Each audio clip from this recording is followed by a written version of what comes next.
The Bears flopped, hope drained, the fans in pain was pumped.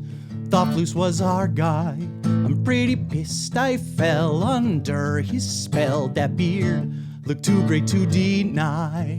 But these last two losses, they've made me not okay with Waldron's offense. We're screwed. No win since the bye. Hope is running dry. Polls, it's now up to you. It's maybe time to fire them all. Bad coaching, we can't rise above. Got all these weapons, but each drive it stalls. Oh, this coaching staff is wrecking me. And what if Poles does make that call? Same old vicious cycle has begun. Gosh, I really used to love football, but the Bears this year are wrecking me. The pain is getting to me. The Bears. Hello, my friends, and welcome to another episode of On the Grass. I am your resident super fan, Dave Swirsky, nephew of the legendary Bill and Bob Swirsky, and I do thank you very humbly for being here to support my channel. Please do subscribe and comment with a "Da Bears" to let me know that you're with me, and if you're looking for a way to wear your fandom out in public and to support this channel, please follow the link in the description to get your own Swirsky hoodie or t-shirt. I've also got a few cool things coming up for the weekend of the Vikings game later this month, so stay tuned for that. You might just get your first chance to see me play a few of these tunes in Chicago that weekend before the game live. So if you have your own personal favorite parody songs that I've done, please do let me know in the comments what they are, and I'll take that into account as I build a potential set list. I'm pretty excited about this, but there'll be more to share soon, so stay tuned, my friends. Okay, are you ready?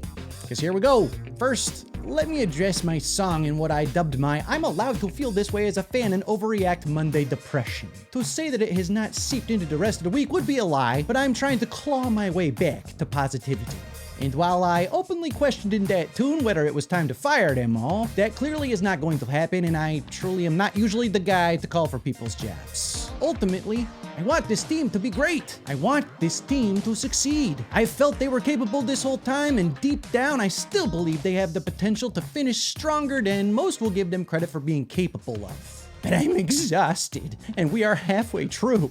I think the biggest frustration is obviously the offense. I was so excited this offseason at the thought of Caleb, Rome, Keenan, DJ, Cole, and Swift, each on their own, but more so collectively as a unit. DJ said it will be a, quote, race to 1,000 yards for these weapons. Pundits said Caleb was walking into the best situation in recent memory for a rookie QB. So what the heck is going on, huh?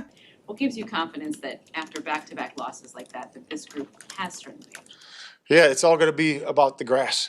You know, what we do on the grass. You know, it's always going to be that way. How we execute today, how we make the corrections from today, and then turning the page to Thursday and third down. I've watched film breakdowns of Shane Waldron's offense and execution, or lack thereof, by the team. I've watched people who played the game break it down and tell me why things aren't working, but I just cannot understand how the Bears manage to make it look so hard when other teams make it look so easy. Just always looks so hard for us. Even bad teams I watch on Sundays are able to move the ball at times, making it look relatively easy. And other than that game in London, it just hasn't really ever looked easy for this team this year on offense. We struggle mightily to run the ball at times. Then Swift will have a massive run, and then we go right back to the struggle bus. Cole Kmet has had multiple amazing games, and then goes with barely a target or two in the next two. Our passing game seems so big play or nothing, it hurts. Caleb is getting pressured damn near every time he drops back, and there does not seem to be much chemistry with anyone on the offense. Cole, I thought, was the guy who had it with Caleb, and then they abandoned that budding bromance. Why?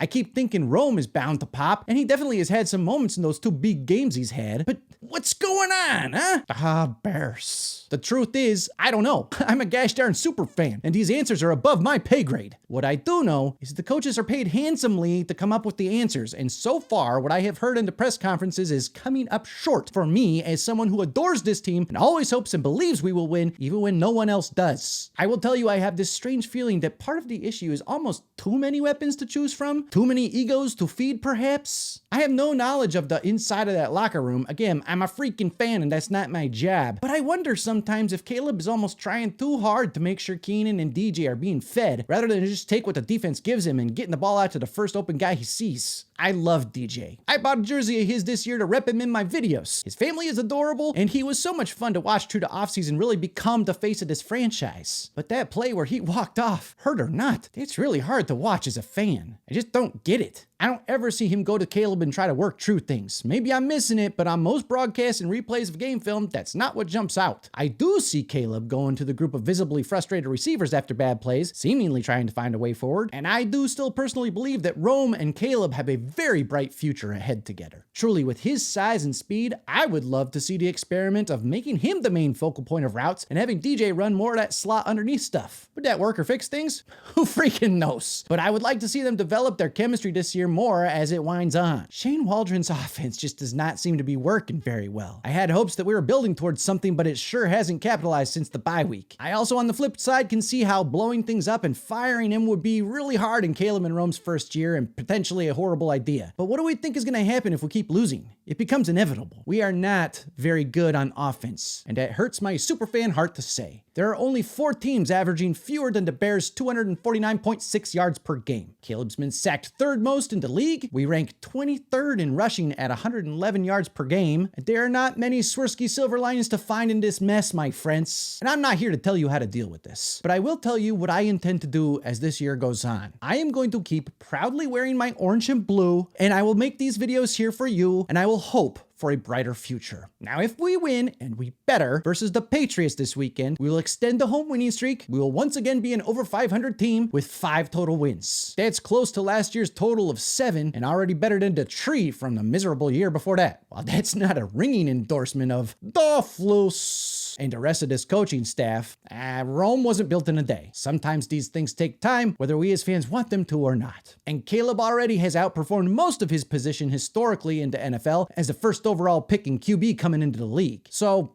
all is not lost. How's that for a SWERSKI silver lining? But it's time to get that win for the fans this Sunday against New England. Because if that game should continue this downward trend, oh boy, we are in for a long, long rest of the year. Odds makers have the Bears as the choice to pull this one off, so let's go! Figure it the hell out inside that building and get right for Sunday. Go Bears! Us fans need this distraction from our daily lives, and we deserve to see the team keep competing and not quitting on each other or us as fans. But let me not sugarcoat it, my friends. We are about to run through the gauntlet, and it could get ugly. Or it could be the greatest achievement this season if we start to surprise some of these teams. But the next few weeks, we've got Packers, Vikings, Lions, Niners, Vikings, Lions, Seahawks, and then Packers to end the season. That is just looking brutal. The team and the fan base will be tested. But I, for one, will continue to be as optimistic as I can for us all, weekly shouting to anyone willing to join me in a familiar, jubilant phrase of the Bears. So now with all that, let's move on to my NFL picks from last week. I went 10-5, so not my worst week, but could have been better. So let's hit the picks for this week, shall we? Ravens over the Bengals on Thursday Night Football. Giants beat the Panthers in a hard game to watch. Bears over the Pats. And please don't forget to check out my weekly game preview on Friday. Niners over the Bucks. Chiefs stay unbeaten against the Broncos. Bills beat the Colts. Steelers, I think, get the best of the Commanders, but that should be a good game. Vikings beat the Jags. Falcons top the Saints. Chargers take care of the Titans, whether or not Mayo Boy plays. Cardinals beat up on the Jets and help erase the pain we feel as Bears fans, knowing they are a legit team and the Green Bay Jets are trash. Eagles dominate the Cowboys. Lions keep it going and beat the Texans. And the Rams close out the week on Monday Night Football with a win over the Dolphins. Well, that's going to do it for me today, my friends. As always, be kind to each other, please, and be kind to yourself as well. And go Bears! Here's hoping we have something to celebrate next week after the game. The Bears!